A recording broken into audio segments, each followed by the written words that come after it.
जैसा कि आपको मालूम है हमारा जो टॉपिक है वो है द अर्बन नक्सल्स। तो ये क्या है, भारत में किस तरह से उत्पत्ति हुई है, ये किस तरह से यहाँ पाँव पसारा हुआ है, ये पूरी आप अपने हिसाब से आज प्लीज बताइए हमको। मैं इसका एक पूरे समीकरण दूंगा बहुत संक्षिप्त में। हम्म।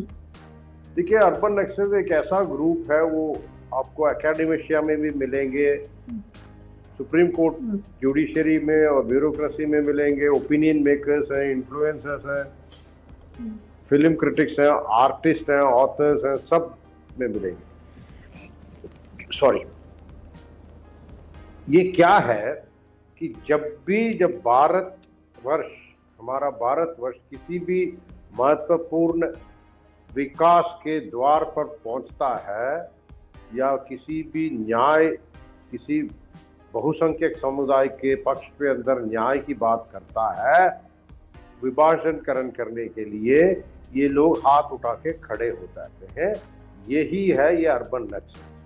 वो बहुसंख्यक के पक्ष में जब भी कोई नीति बनती है, पॉलिसी बनती है, बहुसंख्यक कोई भी भारत सरकार अपने तरफ से कोई भी कदम उठाती है, कोई भी इनिशिएटिव लेती हो, या विशेष तौर पे ऐसे विकास के द्वार पर जब हमें खड़ा होना होता है, ऐसे संवेदनशील मुद्दों को जला के रखना, कुछ इनका जो परिणाम होता है, भारत एक हमेशा तरीके से विकासित देशों के स्तर से उठने से वंचित रह जाता है। अभी तो खैर पिछले 8-9 साल से जब से नरेंद्र मोदी जी आए हैं, वो इसका चिंता किए बगैर आज भी एक बहुत बड़ी उपलब्धि है आत्मनिर्भरता में। INS विक्रांत एक सबसे बड़ा उदाहरण है, एक प्रतीक है इन सब चीज का कि हम आत्मनिर्भर बन सकते हैं। और इसके लिए राजनीतिक नेतृत्व का सपोर्ट होना बहुत ही अत्यावश्यक है। और यही चीज हमारे वर्तमान प्रधानमंत्री ने इसी को प्रमाणित किया है, जो आज इस जगह पे हम खड़े हुए हैं कि पूरा 100% आत्मनिर्भरता से एक INS विक्रांत एयरक्राफ्ट कैरियर को तैयार किया।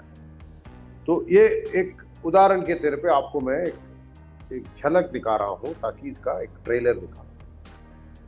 परंतु ये हर जगह पे आपके साथ बाधाएं लेके आए हैं। हर न्याय चीज में जो उनके पक्ष वो कहते हैं, उनका जैसे वो कश्मीर हिंदुओं का पुनर्निर्माण, उनको न्याय देने का जहां पर भी संदर्भ हो, या गोधरा के बारे में बहुत कुछ कहा गया, बहुत कुछ सुना गया।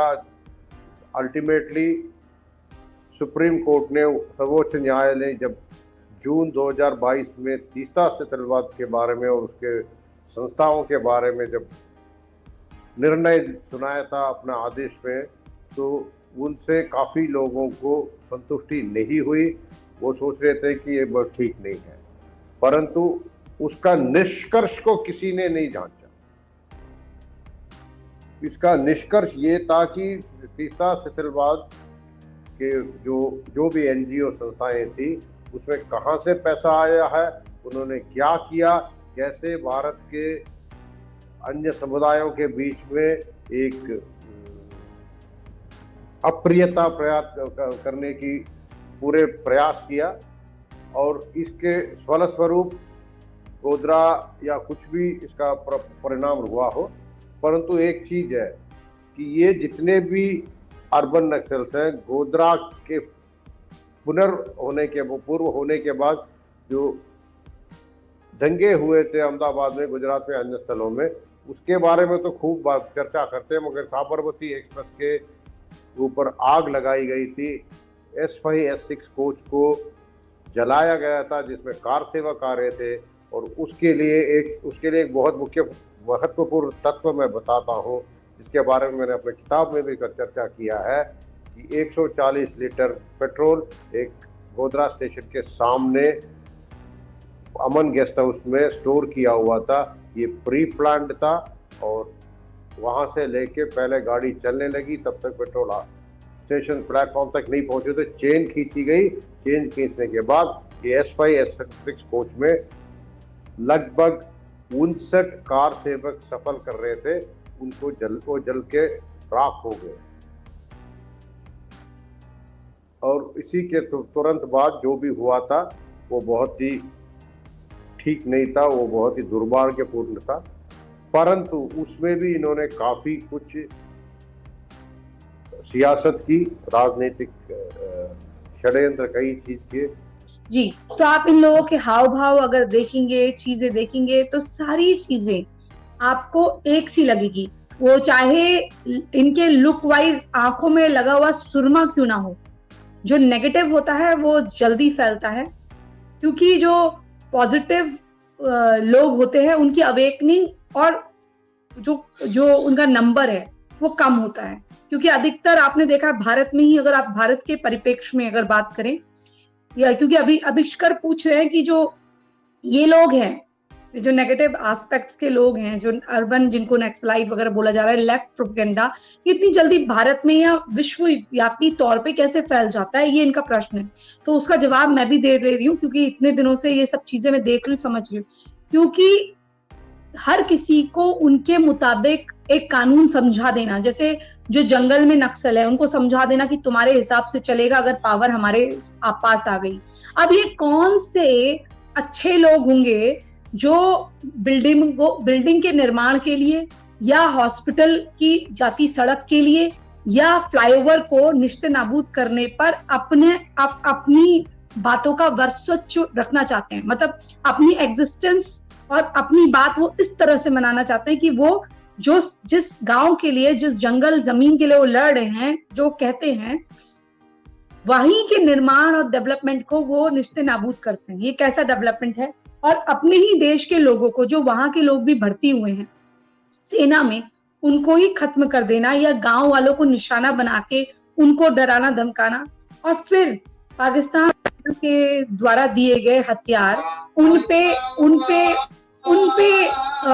उनके तहत लड़ाई करना, उनको आड़ बना के लड़ाई करना। तो ये कैसे लोग होंगे आप खुद समझिए। क्या ये भारत का या उन लोगों का, लेफ्टियों का ही भला चाह सकते हैं? अगर आप चाइना को देखिए तो उनका लेफ्ट फिर भी सही है, शत्रु को निश्चित नाबूद करते हैं, बट भारत में अपने देश को खत्म करने का काम करते हैं। और यहाँ पर नक्सलाइट हो या अर्बन नक्सल्स, इनका एक धर्म तो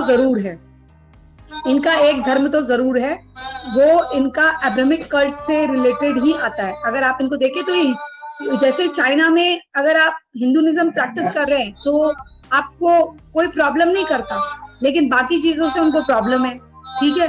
तो चाइना का जो लेफ्ट है या उनका जो कम्युनिज्म है वो बिल्कुल डिफरेंट है। उनको आपसे कोई प्रॉब्लम नहीं है। लेकिन यहाँ का अगर आप देखेंगे तो यहाँ पर दो गुटों का गुटजोड़ है, तुम्हारे उसमें कन्वर्ट ना हो तो हमारे उसमें कर लो, और कैसे ना कैसे अपने देश की बाहर जाके बुराई करना, उस प्रोपेगेंडा को फैलाना। और इनको खूब पैसा आता है, और हर कोई चाहता है कि उसका एक छोटा मिनी देश हो जाए। एक चाहता है मेरा उर्दुस्तान हो जाए, एक हमारे सिखों को भड़का के खालिस्तान बनाना चाहता है। तो ये एक प्रोपेगेंडा भारत में चल रहा है, और आप भी जानते हैं, हम भी जानते हैं। और इस तरह से इनके जड़ें अंदर तक घुसी हुई हैं कि ये बहकाने में, बहलाने फुसलाने में इतने कामयाब हैं कि ये जो यूनिवर्सिटीज हैं उसके तहत आपके बच्चों के या युवाओं के जहन में घुस रहे हैं। ये हर तरह से खुश करना जानते हैं। हनी ट्रैप इनके पास है। एक आदमी को दारू और शराब और लड़की दे दो, थोड़ा पैसा दे दो, उसको और क्या चाहिए? जो एक छोटी सोच का व्यक्ति है, जो ज्यादा विस्तार नहीं देखता, उसके लिए लड़की, पैसा और बड़ा घर, गाड़ी, सब कुछ है। आप दिल्ली में कुछ पत्रकारों को देखिए, जितना उनकी उम्र नहीं, जितना उनका तजुर्बा नहीं, उससे ज्यादा उनके पास पैसा है। ऐसी बहुत सारी चीजें। तो इनकी जड़ें हर जगह। देखिए, अच्छे लोगों की जड़ें भी होती हैं, पर वो ना लॉ के हिसाब से, कानून के हिसाब से चलते हैं। ये जो है, ये लॉ को अपने हिसाब से बनाना चाहते हैं जी। तो इसलिए भाई ये फैलते हैं। अगर आपने बाइडेन की गवर्नमेंट का देखा होगा, तो उस समय आपको पहली बार अमेरिका में के नारे सुनाई दिए होंगे, पहली बार वहाँ पर पथराव दिखाई दिएगा होगा। Please don't forget to like and share the video. Please subscribe the channel and write your opinion in the comment box.